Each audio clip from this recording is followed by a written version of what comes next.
Assalamualaikum warahmatullahi wabarakatuh. Bagi yang belum subscribe, saya Hashim. Bagi yang dah subscribe, terima kasih. Baru-baru ini viral ajaran Hadi Minallah di Malaysia, yang mana nama pengasasnya ialah Wayang Hadi Kusumo ataupun dengan gelaran Hadi Minallah. Dengan maksud dalam bahasa Arab adalah Hadi ialah petunjuk dan Minallah ialah dengan maksud daripada Allah. Kiranya panggilan dia adalah petunjuk daripada Allah. Ajaran ini datang daripada Indonesia yang telah pun ditubuhkan seawal 1991 dan telah pun mengadakan beberapa majlis makrifat di Indonesia sendiri dan dihadiri oleh pengikut daripada Malaysia, Thailand, Brunei dan sebagainya, negara-negara yang berada di ASEAN untuk join bersama-sama dalam majlis itu. Dan sekarang ajaran ini pula cuba dikembangkan di Malaysia. Sahabat semua, ajaran ini kita kena jauhi kerana ia telah jauh menyimpang daripada ajaran Islam yang sebenarnya. Sebab pengasasnya sendiri mengaku bahawa dia bukan Islam.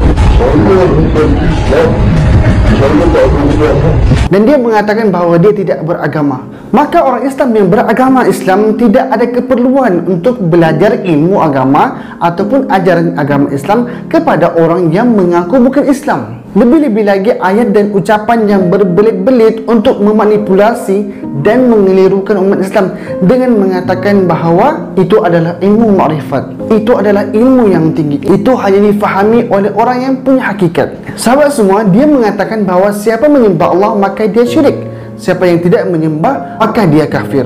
Bab makrifat bukan menyembah Allah, kerana menyembah itu syirik, tak menyembah itu kafir. Hukum makrifat. Senang-senang cakap dia, tak ada dalil. Nur mutiara makrifatullah. Itu cakap senang-senang sih. Orang yang bercakap itu mengaku ilmunya tinggi, ilmu hakikat, tapi tak ada pun dalilnya ke, hadisnya, ayat Qurannya ke. Cakap je. Kalau sembahyang, kalau kita solat, ada yang disembah dan yang menyembah, ada dua, itu syirik. Apa hadisnya? Tak ada pun. Itu cakap senang-senang ni. Kita memang ketika sembahyang memang ada dua. Kita yang menyembah ada, yang disembah Allah. Betul tak? Itu tak betul. Kena belajar ilmu hakikat sehingga kita tahu yang disembah dan yang menyembah itu satu. Itu senang-senang cakap sih. Yang pelik ilmu macam ni di Asia Tenggara je ada, di tanah Arab tak ada, di Mesir tak ada. Tanyalah pelajar-pelajar di Asia Tenggara, ilmu mengenal hakikat diri ini di Asia Tenggara.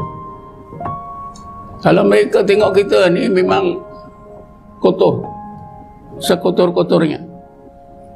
Tu dia akan cakap bab suci, bab suci. Suci zahir batin, itu suci daripada syirik.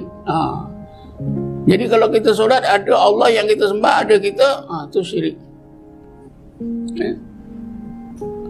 Sehingga yang disembah itu adalah yang menyembah. Yang disembah itu yang menyembah. Maknanya kita sembah diri kita. Susah itu jangan diikut tu. Nama Allah itu 99. Apakah nama Allah yang ke-100? Kalau tahu ini, sangat hebat iman kita. Nabi Muhammad Isra Mi'raj pun guna ini. Nabi Musa belah laut pun guna ini. Kita pun tercengang, nak tahulah. Bila ditanya, kamu nak tahu tak nama Allah yang ke-100? Saya akan bagi tahu sekarang. Tapi sebelum itu, jawab dulu. Kalau batu itu dicempak ke dalam air, dia tenggelam, macam mana nak timbul?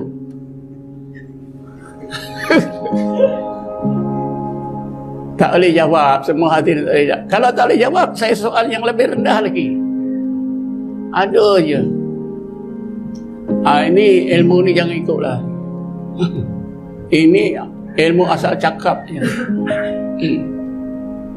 Benda basic macam ni pun dipusing untuk menunjukkan bahawa dialah hebat, dialah yang lebih tahu, dialah lebih yang alim dan sebagainya. Sedangkan firman Allah Subhanahu wa taala jelas dalam Al-Quran. Allah Subhanahu wa taala berfirman dalam surah At-Taha yang bermaksud, sesungguhnya akulah Allah, tiada Tuhan melainkan aku. Oleh itu sembahlah akan daku dan dirikanlah sembahyang untuk mengingati daku. Ayat itu jelas mengatakan bahawa kita menyembah Allah Subhanahu wa taala, maka itu adalah sembahan yang sebenar-benarnya. Yang kita ni punya Tuhan, iaitu Allah Subhanahu wa taala. Cukup, tidak perlu dipusing dan merendahkan hadis Nabi sallallahu alaihi wasallam juga, seperti mana kisah Isra dan Mi'raj. Nabi ini, jumpa Nabi itu, naik ke Sidratul Muntaha, kenderaannya naik onta, apa?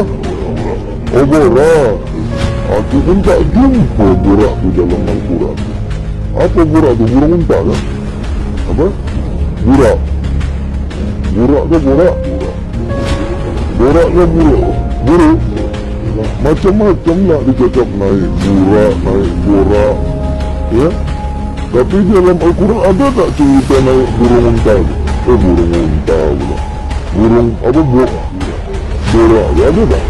Ha?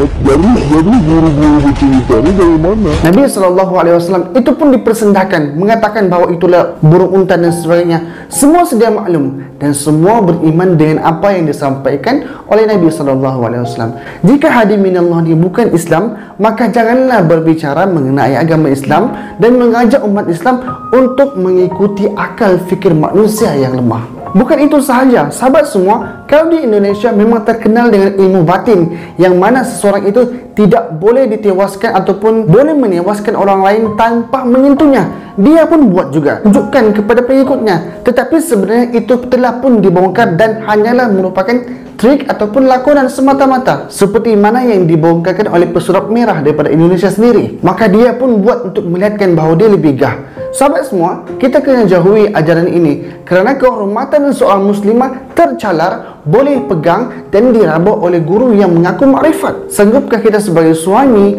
ayah, isteri dan anak perempuan kita diperlakukan seperti itu? Pasti tidak, kecuali anda adalah pokok pisang. Dan banyak lagi perkara-perkara yang bercanggah dengan ajaran Islam yang cuba diajar dan cuba memanipulasi, cuba mengelirukan orang Islam, termasuklah berkaitan tentang Nur Muhammad. Nur Muhammad inilah sebagai awal penciptaan seluruh alam ni, termasuklah diri kita, termasuklah ruh. Jadilah manusia ni semuanya. Jadi kita ni satu dengan Nabi Muhammad SAW. Sahabat semua, mana-mana ajaran yang baru, mereka nak terlihat bahawa mereka lah yang terpaling suci dengan berpakaian putih, berserban dan sebagainya, agar mereka terlihat bahawa mereka lah paling beragama. Samalah seperti ajaran ini, tidak cukup dengan fahaman yang tunggang terbalik, diwajibkan pula pengikutnya untuk membayar zakat kepada dirinya sendiri, iaitu kepada guru itu. Dan ia telah pun dikongsikan oleh Piusyed di dalam Facebook antara luahan mangsa anak kepada pengikut wayang hari tadi, sebab kebanyakan pengikut dia ni adalah orang tua, dan anak tadi meluahkan perasaan tidak puas hati kerana ayahnya wajib membayar zakat kepada wayang Hadi Kusuma tadi, iaitu guru mereka. Agak kesianlah, sebab jika seseorang itu bukanlah orang berada ataupun orang susah, maka dia pun kena mengeluarkan zakat kepada guru mereka. Sahabat semua, bila ajaran ini viral, maka Jabatan Agama Islam mengeluarkan fatwa bahawa ajaran ini sesat, dan Menteri di Jabatan Perdana Menteri sendiri, iaitu Ustaz Idris Ahmad, memerintahkan agar ajaran ini disiasat dan ditangkap dengan kerjasama pihak berwajib. Imam Ghazali sebutlah, nak belajar ni kena ada guru. Kalau kamu belajar tak ada guru, guru kita bukan pasyaikhu syaitan. Untuk guru kita syaitan. Kena ada guru. Guru ni pula biar kita kena tahu guru ni mursyid. Maksud guru mursyid tu guru yang dia beramal dengan ilmu dia. Hak yang kita tak dapat maklumat-maklumat daripada mengaji, daripada Google, tekan macam-macam ilmu yang mengarut ada. Kalau di tempat kita berlaku, orang tu berlaku, kita akan tu boleh bertindakan, takut benda tu datang daripada luar kemampuan kita. Saya ucapkan terima kasih kepada menteri kita, laju bertindak dan menyelamatkan umat Islam yang kurang pengetahuan agama agar tidak tersesat lagi dengan ajaran seperti itu.